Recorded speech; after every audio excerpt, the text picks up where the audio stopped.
Hello everyone, welcome back to another video. Today's video is, I know you're thinking, this is a fitness video, why are you in the house? Today's video is about fitness. Today we are talking about legs, my specialty, of course. Focusing on, I say predominantly quads, because I'm going to try and break this video up as we go along. However, you can apply a lot of these principles to every aspect of your training, but I am just going to give you some tips. So I've come up with a few tips on how you can basically grow your legs. So for a lot of you that are trying to grow, there's a few mistakes that I see a lot of people make, and myself included, I made when I started training. So hopefully some of these tips you can add into your training routine to help you, as they say, make some gains.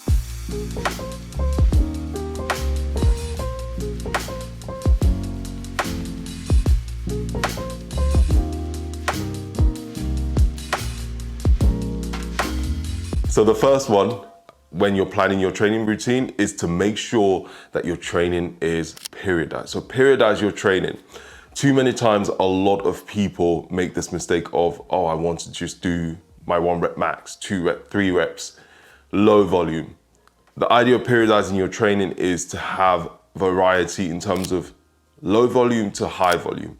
Now, a lot of you are wondering, what's the ideal amount of time to train in terms of low volume and high volume? I would always say give yourself at least 6 weeks of doing a training program. So it can be 3 weeks of hypertrophy training, which is high volume, and then 3 weeks of strength training, which is low volume. Or you could do 1 week low volume, second week high volume, and then alternate that for 6 weeks. In terms of hypertrophy training is what you should be doing if you're trying to grow. So studies have shown that you want to have about 1 to 3 sets in whatever exercise you're doing, and a rep range of about 8 to 12 at around 75 to 80% of your 1 rep max. Studies have also shown that when you are writing your program, you should ideally have 4 different exercises in a routine, in my opinion, minimum. So let's say you're doing a leg session and you're focusing more on your quads. It would, you have squats, you have leg extensions, maybe Bulgarian split squats, maybe walking lunges.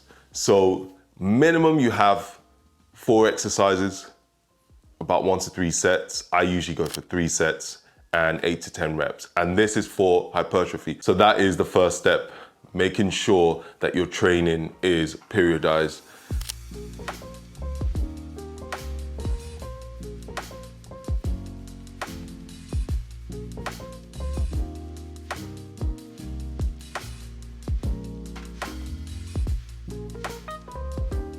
Next, we have your workout split. Everyone always asks this question. What's the perfect workout split for each muscle group? And what's the perfect program? There isn't, in my opinion, a perfect program because everyone is absolutely different. Everyone's different. And I know there will be people that would tell you, oh, the science says this. Fine. But in my opinion, I feel like we're all different and we're all individual. So some people do single body parts, some people do full body, some people do push, pull, legs. 2 of the best programmings you can do, especially if you are a newbie, would be a full body split. So full body, rest day, full body, rest day, full body. However, if that doesn't work for you, a push, pull, leg split is also optimal because you're hitting leg twice. This is the one thing a lot of people have issues with is I can't grow my legs aren't growing. How many times you train your legs? Once. Well, that's probably why.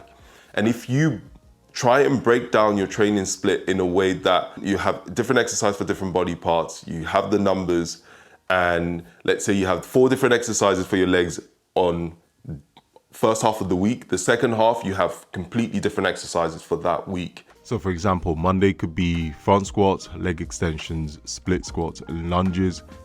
And then a Friday, that same week could be deadlifts, reverse lunges, hip thrust, and leg extensions.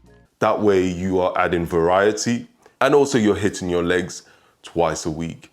So remember, if you're doing something and it's not working, this is the problem I think a lot of people have. When you're doing something that's not working, you refuse to change, and unfortunately, you're going to be stuck where you are. Like I said before, there is no perfect programming for anyone. Our body reacts differently to training. It's all about finding what's best for you. So that is probably one of the best advice I wish someone would have given me when I started training, and especially if you're trying to grow.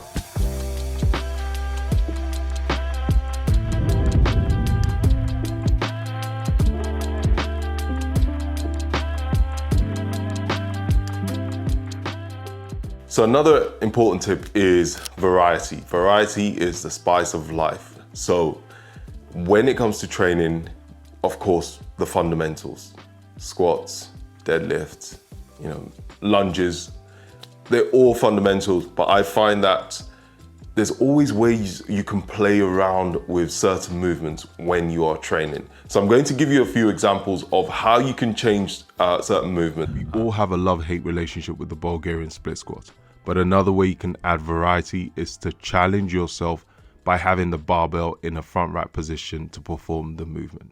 Not only will this help build core strength, but it would also help with stability, and you probably hate this exercise even more. Now here's another example using the leg extension. So normally we have our feet facing forwards, which targets the rectus femoris, but try and add feet facing outwards as well to target the inner thighs.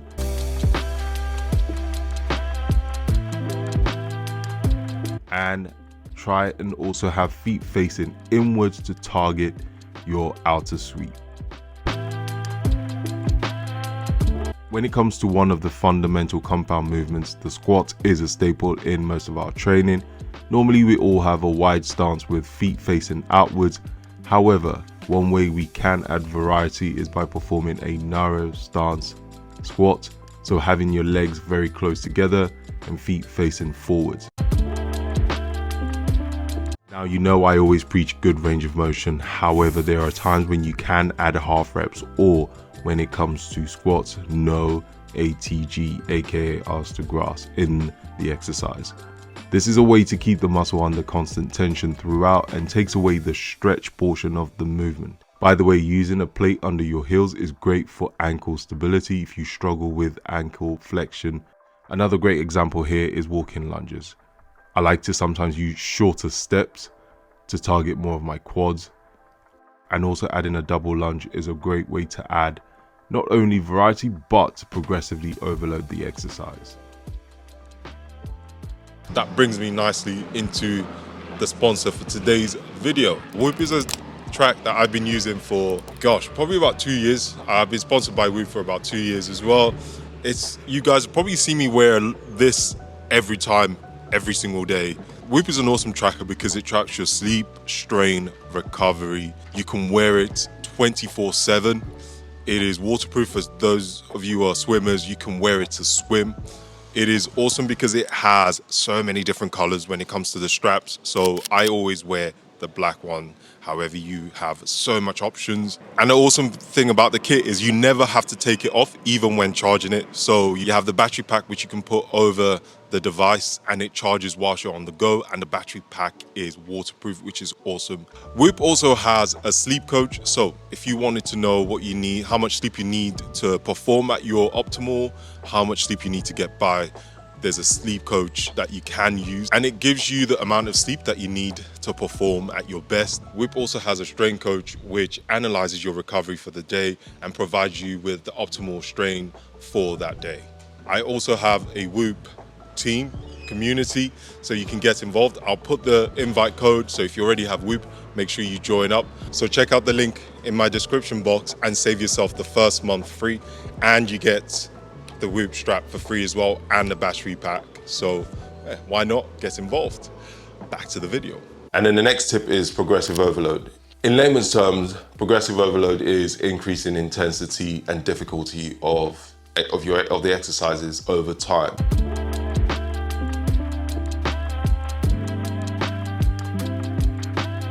Tempo, aka time under tension, is one way you can add progressive overload into your training.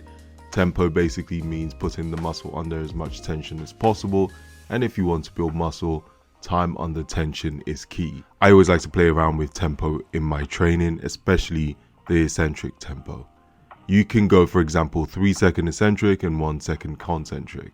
You can play around with both the eccentric and the concentric tempo. Increasing range of motion is another way you can add progressive overload to your training. An increase in range of motion means you are working the muscle past its normal range of motion, which means you will be recruiting more muscle fibers to perform the exercise.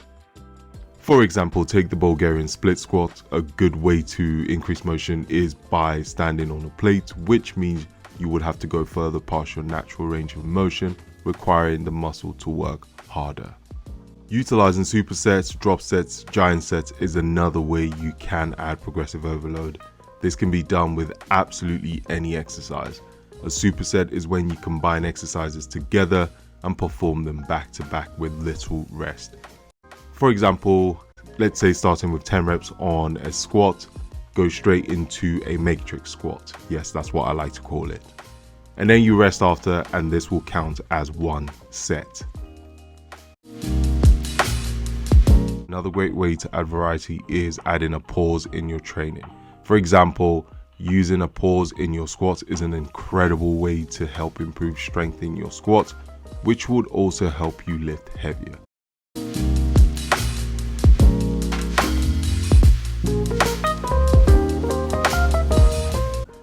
A drop set is when you drop the load of the weight after you perform your prescribed reps, then perform the same exercise again with little rest.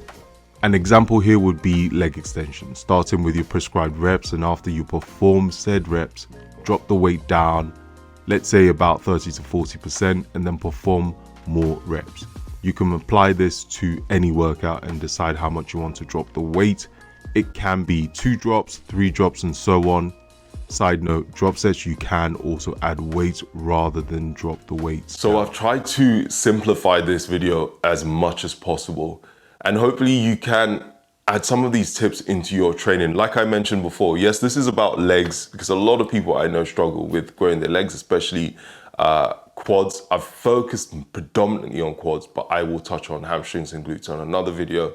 And some of the tips I've mentioned, you actually can apply this into your day-to-day routine on other body parts. So in terms of progressive overload in your training, in terms of when it comes to variety, in terms of your training plan. To summarize, you need to do at least 3 sets, about 4 different exercises on your leg workouts. In terms of your training split, I would say try and hit legs twice a week. So either you do a full body split 3 times, or you do push-pull legs, and figuring out which works for you. Making sure that you stick with a program for at least 6 weeks. Don't change your routine every week. That makes no sense. You wouldn't know, it doesn't give your body enough time to adapt. So stick to the same programs. Give yourself at least 4 to 6 weeks, but I would say 6 weeks. I think probably this is one of the most important, is try and have fun. Try and enjoy your training. If you don't enjoy your training routine, you would not want to be in the gym, and you wouldn't want to do the exercise, and you probably half-ass the workout. So make sure that your training is somewhat enjoyable. And I know that's going to sound weird because legs are not fun to do, but you should still enjoy your routine. If your routine is boring, you won't stick to it. So when you're writing a routine for yourself, try and make sure that you are enjoying your training. If you're not enjoying your training, change it. Hopefully you implement all these tips into your training, and yeah, you can have legs that are way bigger than mine, and I'll be watching your videos for some tips on how to get big legs. Thank you so much for watching. If you enjoyed this video, please leave a thumbs up. It helps my channel. And of course, leave a comment, leave feedbacks, questions. I'll be happy to answer them. Till the next video, peace out.